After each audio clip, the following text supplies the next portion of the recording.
हैं कि तकरीरें सीखने के लिए नाज़ शरीफ से रूह झूमती है और तकरीर से रूह बेदार होती है। रूह को झुमाना भी ज़रूरी है और रूह को गरमाना भी ज़रूरी है। ये देखिए, ये ब्रेक टाइम समझा इस लौंडे ने। ए बाबू ये ब्रेक टाइम है तकरीर का। ये क्या विज्ञापन के लिए है? अजीब तमाशा कर रहे हो तुम लोग। किसने कहा तुमको चाय लाने के लिए? अभी जिस वक्त नवाज शरीफ पढ़ी जा रही थी उस वक्त क्यों नहीं चाय लाया?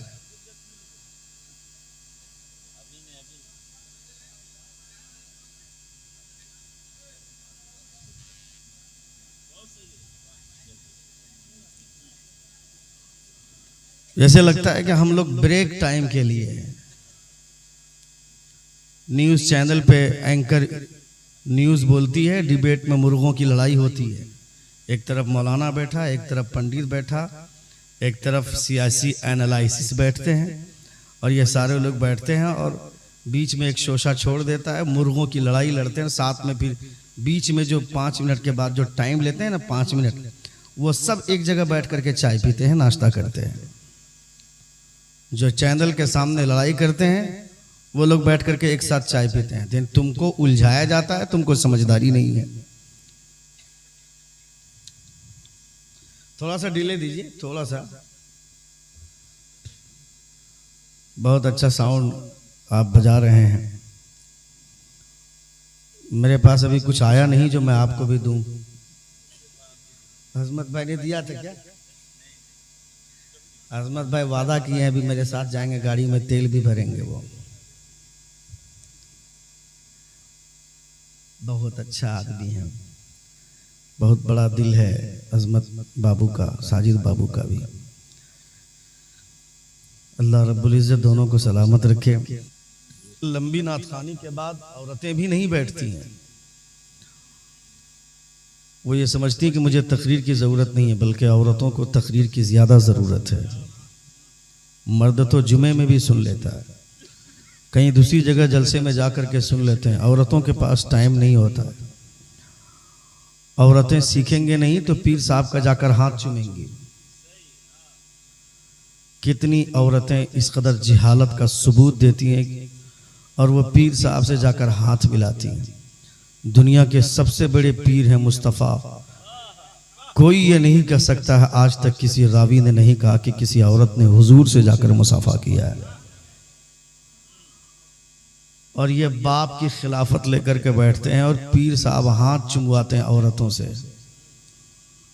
लोग मुझे बोलते हैं कि ये पीर साहब के खिलाफ बोलते हैं। नहीं, मैं भी किसी पीर से मुरीद हूं। मैं पीर के खिलाफ नहीं, मैं पीर के उस तरीके के खिलाफ हूं जो शरीयत के खिलाफ है। इसलिए शरीयत एक खुली तलवार है, जो उसकी जद में आएगा कटेगा, चाहे कोई भी हो। अंधभक्ति की वजह से हिंदुस्तान में जो फसाद मचा है वो आप देख ही रहे हैं, वो अंधभक्ति की वजह से। लेकिन जो लोग फैक्ट से ताल्लुक़ रखते हैं, जिनके पास हक़ाइक़ के आईने होते हैं, वो हकीकत को देखने की कोशिश करते हैं, वो लड़ाइयाँ नहीं करते। अल्लाह रब्बुल इज़्ज़त हम तमामों के जज्बात को सलामत रखे। एक बार जोर से पूरा मजमा अपने दोनों हाथों को फिज़ा में लहरा कर कहें या रसूल अल्लाह, और एक बार कहें या हबीब अल्लाह। रात के इस सन्नाटे में इस वक्त अगर लोग बैठ करके तकरीर का इंतज़ार कर रहे हैं, इसका मतलब है कि यहाँ के लोगों की तहजीब अच्छी है। जहाँ के लोगों के अखलाक अच्छे होते हैं, जहाँ के लोगों की तहजीब अच्छी होती है, वहाँ के लोग तकरीर सुनने का शौक़ रखते हैं। अगर मैं गारंटी के साथ बोलता हूँ, रात के 12 बजे तक अगर सिर्फ नातिया शायरी पढ़ी जाती है, नातिया अशआर का दौर चलता, तो कोई दूसरी जगह होती तो इतना मजमा मेरे सामने नहीं होता। हम लोग इसीलिए घबराते हैं कि कोशिश ये होती है कि पहले तकरीर हो। हमको साजिद इकबाल साहब ने कहा कि हजरत पहले आप बोल लीजिए, आपके बाद अजमत रजा भागलपुरी पढ़ेंगे। मैंने कहा कि नहीं, मुझे लगता है कि असना पानी के लोग तकरीर का ज़ौक़ रखते हैं, उनको पहले पढ़वाइए। और अगर आप लोग आधे से ज़्यादा उठकर चले जाते तो ये गारंटी थी कि आज मैं मूड बना लिया था कि मैं भी बगैर तकरीर किए ही चला जाता। आप लोग बैठे हैं तो आप लोगों ने हमको बचा लिया और ये महफिल बच जाए, इसका मतलब है कि इस महफिल के सदक़े में खुदा हमारी हिफाजत फरमाए, हमारे ईमान की हिफाजत फरमाए। बहुत अच्छी रातिया शायरी का दौर चला, बहुत अच्छा दौर चला। अल्लाह रब्बुल इज़्ज़त हज़रत मौलाना क्या नाम है, कारी मुख्तार साहब क़िबला मद्ददिल्लाहु नूरानी, ये यहाँ के दामाद हैं, इन्हीं की सदारत में जलसा हो रहा है। दामाद बहुत चहीता होता है और ये मुकम्मल जिम्मेदारी निभा रहे हैं। अल्लाह रब्बुल इज़्ज़त इनके जज्बात को सलामत रखे। मौत को हमेशा याद रखना चाहिए, हमेशा। हज़रत उमर फारूक ने एक अंगूठी बनवाई थी, हज़रत उमर ने एक अंगूठी बनवाई थी और उस अंगूठी पे हज़रत उमर फारूक रज़ी अल्लाह तआला अन्हु ने एक जुमला लिखवाया था।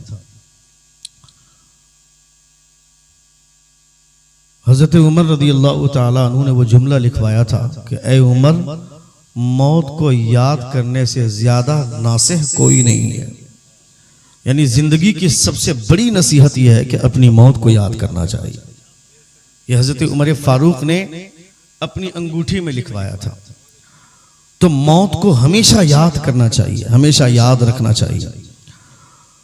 मुसलमानों को मौत से कभी डरना ही नहीं चाहिए, क्योंकि मरने के बाद हम वो नहीं बोलेंगे जो काफिर बोलते हैं।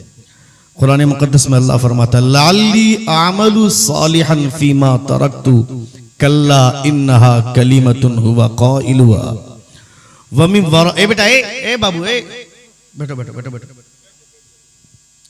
लअल्ली आमलु सालिहा, शायद मैं अच्छा अमल करता, काश मैं अच्छा काम करता, अगर मैं दोबारा लौट जाता।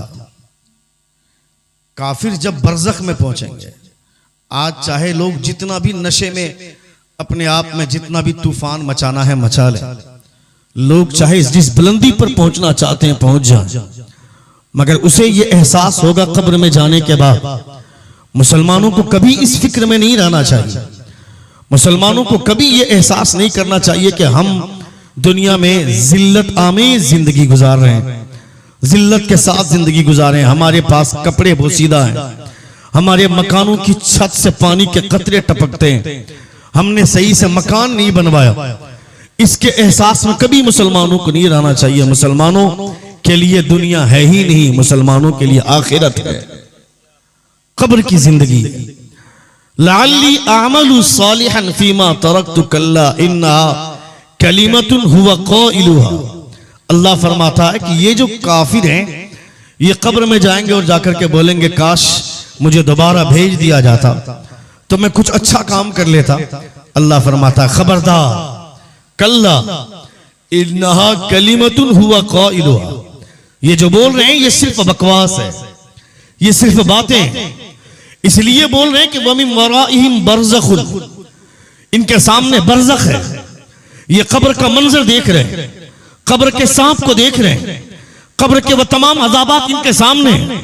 इस बुनियाद पर ये बोल रहे हैं कि ठीक कहते थे लोग कि इस्लाम से बड़ा धर्म कोई नहीं है, मुस्तफा जान रहमत से बड़ा पैगंबर कोई नहीं है। दुनिया में लोग कहते थे, मगर हम अपने कान में रुई डालकर सोए रहते थे।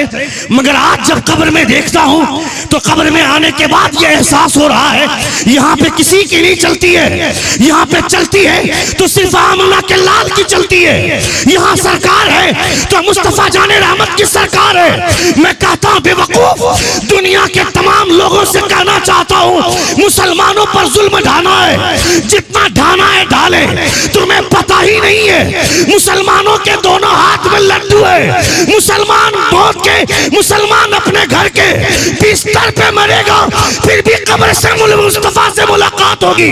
यह मस्जिद की हिफाजत में मैदान में मरेगा, फिर भी कब्र में मुस्तफा से मुलाकात होगी। मुसलमानों के दोनों हाथ में लड्डू है, मुसलमानों के दोनों हाथ में लड्डू है। मुसलमानों को डराने की जरूरत नहीं है। संभल में जो 5 नौजवान मरे, शहीद हुए, उन 5 नौजवानों को, संभल में जो 5 नौजवान जो इंतकाल किए, शहीद हुए, जो पुलिस के लिबास में आरएसएस के भड़वे बने फिरते हैं, जो वर्दी पहनकर, उन्होंने बंदूक उठाकर गोली चलाई थी। 5 लड़के दुनिया से चले गए, मगर एक शहीद होने वाला लड़का जिसका मुस्कुराता हुआ चेहरा, उसका फोटो वायरल हुआ, उसकी तस्वीर वायरल हुई। लोगों ने देखा उसकी तस्वीर को, उसकी मुस्कुराहट देखने के बाद ये एहसास होता है और अल्लामा आसिफ रहमा का वो शेर याद आता है, आज फूले न समाएंगे कफन में आसी जिसके जो याद है उस गुल से मुलाकात की रात। ये गोली लगी तो क्या हुआ, जब तक दुनिया में रहे हुजूर को नहीं देखा, कब्र में जा रहा हूं तो मुस्तफा से मुलाकात होने वाली है।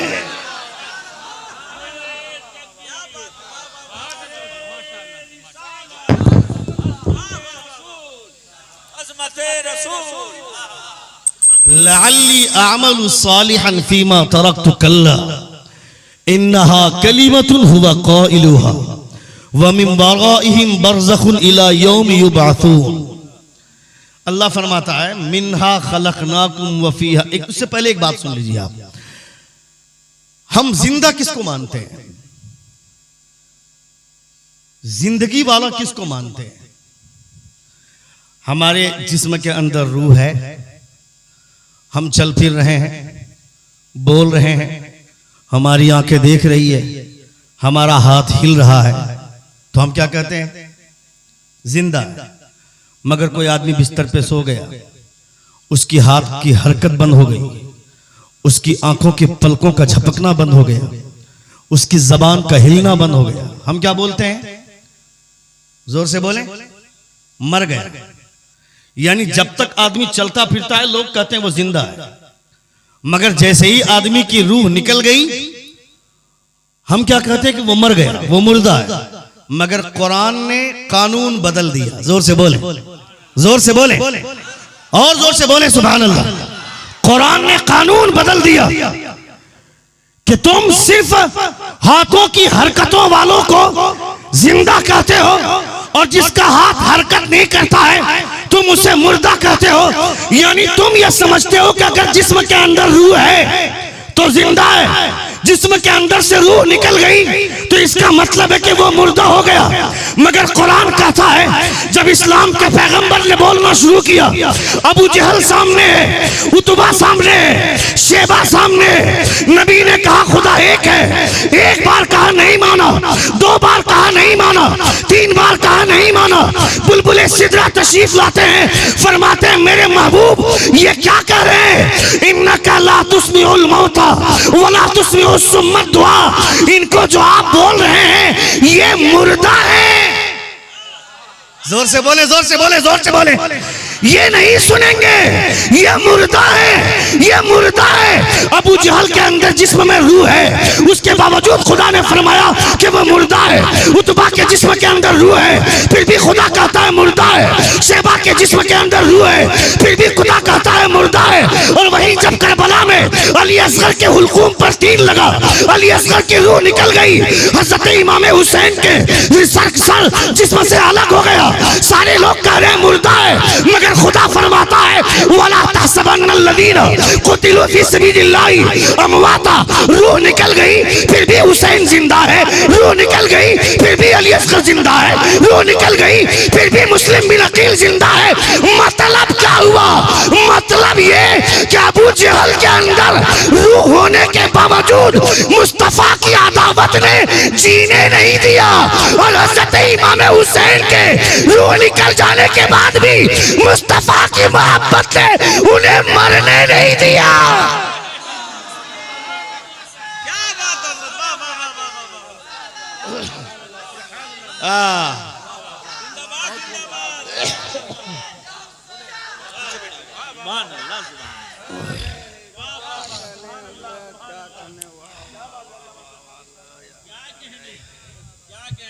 सुन रहे हैं आप? सुन रहे हैं क्या? सुन रहे हैं? कितने लोग सुन रहे? जरा हाथ उठाकर कहे या रसूल अल्लाह, और एक बार कहे या हबीब अल्लाह। यानी अबू जहल जिंदा होकर भी उसको जीने नहीं दिया। किसने? हुजूर की अदावत ने, हुजूर की दुश्मनी ने, हुजूर के बुग़्ज़ ने।